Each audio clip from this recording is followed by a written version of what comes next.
বিধানসভায় শপথ নিলেন সায়ন্তিকা বন্দ্যোপাধ্যায় ও রেয়াত সরকার। শপথ বাক্য পাঠ করালেন অধ্যক্ষ বিমান বন্দ্যোপাধ্যায়।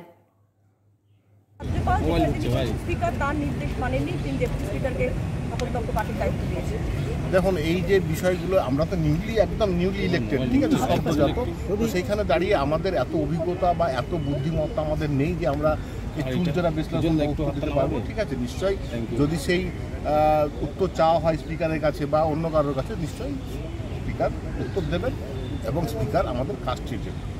এটা অধ্যক্ষের বিষয়, এটা হচ্ছে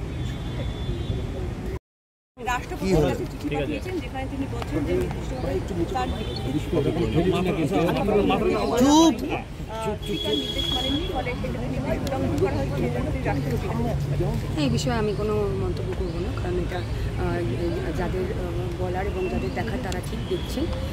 আমি এটুকুই বলবো যে আমাদের ধর্নার এতদিনের 7 দিন ধরে এবং 1 মাস পেরিয়ে গেছে।